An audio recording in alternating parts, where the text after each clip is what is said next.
All right, before we even jump into today's Cowboys madness, I've got to remind you guys, because this is getting serious now, every single $5 super thanks or super chat is your ticket into the pre-draft gear raffle.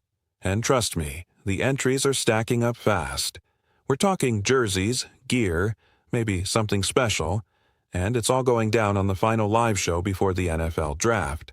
So, if you've been watching and thinking, hey, maybe later, yeah, later is running out. Now let's get into the chaos.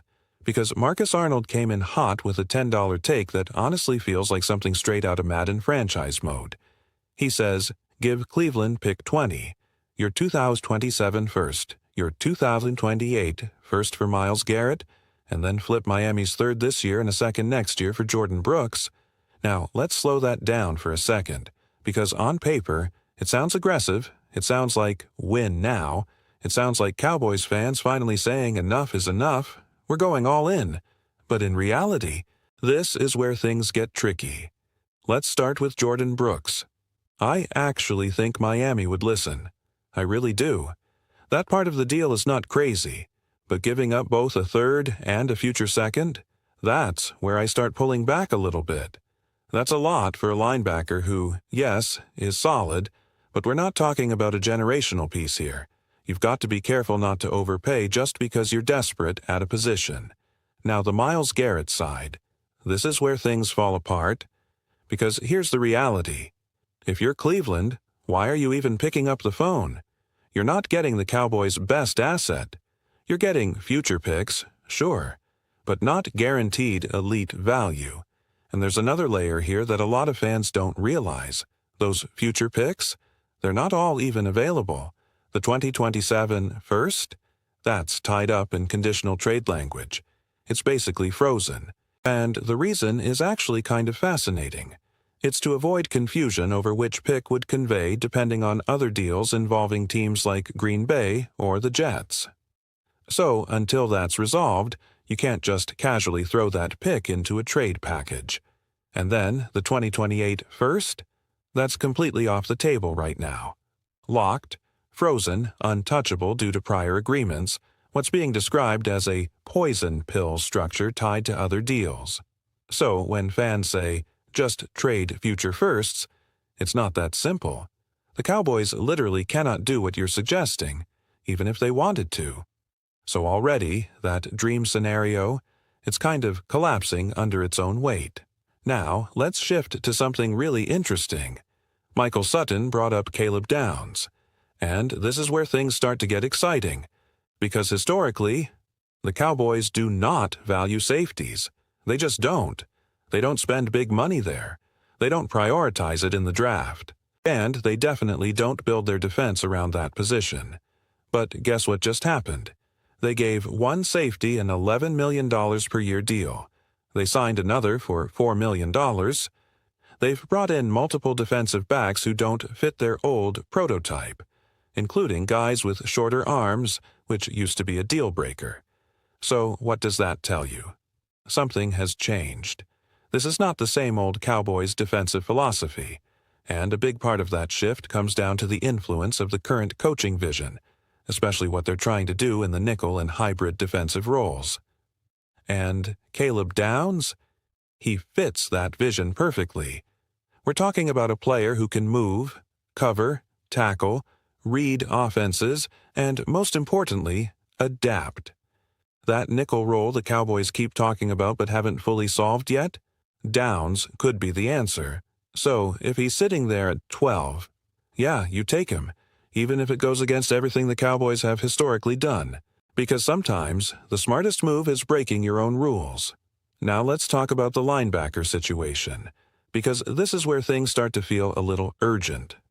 Right now, the Cowboys simply do not have a functional linebacker unit. That's not even being dramatic. It's just reality. The current group doesn't give you confidence over a full season. So naturally, the question becomes, are they going to trade for one? And the answer is, they want to. But wanting to and actually pulling it off are two very different things. If they had an easy deal available, it probably would have already happened. That tells you negotiations are either complicated overpriced, or just not there yet. But make no mistake, they will add someone. They have to. The real question is, who becomes available after the draft starts? Because every year there's that one unexpected name that suddenly hits the market when teams shift their plans. That's where the Cowboys might strike. Now, here's something else you've got to keep in mind. They are limited with next year's draft capital. That affects everything. It limits how aggressive you can be. It limits how many deals you can stack. It forces you to be smarter, or risk putting yourself in a really bad position long term. So, let me throw this out to you guys. Do you think the Cowboys will trade for a new defensive starter? Linebacker? Edge? Whatever it is. Type Y for yes, N for no, because this fan base is split right now. Now another question came in about trading up to pick 6, and I've got to be honest, some of the trade ideas floating around are just not realistic. There was a suggestion of sending pick 20, a future first, and a third to move up, and still getting something back. That's just not how draft value works. If you want to jump that high, especially into the top 6, you're paying a premium. Probably something like 12 and 20 packaged together. And even then, you might have to sweeten the deal. But here's where it gets really interesting. Everything depends on how the draft starts. If the early picks go heavy on defense, the Cowboys might be in trouble. The players they want won't fall. But if there's a run on offense early, that's your window. That's when you pick up the phone and say, "We're moving up." Because there's a real scenario where elite defensive talent starts flying off the board between picks 6 and 11. And if you sit back and wait, you're going to miss out. So if the board starts breaking a certain way, don't be surprised if Dallas gets aggressive. Now, let's talk edge rushers, because this is another area fans are watching closely. Names like Greenard, Herbig, Thibodeaux have been thrown around. But here's the reality. Most of these guys are either too expensive, not available, or being overvalued by their current teams. For example, if a team is asking for a first-round pick for a player who hasn't consistently produced at that level, you walk away. Simple as that. Could the Cowboys make a move? Yes. Will they? It's starting to feel less likely unless the market shifts. Now, let's get into the big debate. Because this is where things get fun. If you had the choice, Myles Garrett or Max Crosby, this is one of those questions where there's no wrong answer, but there is a better fit depending on your timeline. Garrett is elite, proven, dominant. Crosby brings energy, leadership, and relentless effort. But here's the catch. Neither situation feels realistic right now. Crosby isn't pushing to leave. His team isn't desperate to move him. And the price? Way too high. Garrett, slightly more interesting, especially after June 1st. That's when things could shift financially and strategically. But even then, it feels like the kind of move another aggressive front office might make, not necessarily Dallas. Still, never say never in the NFL. And finally, let's touch on the draft process itself, because there was a question about private workouts. Yes, the Cowboys can do them, and actually, they have more flexibility there than with official visits. But for top prospects, those guys aren't usually doing a ton of private workouts.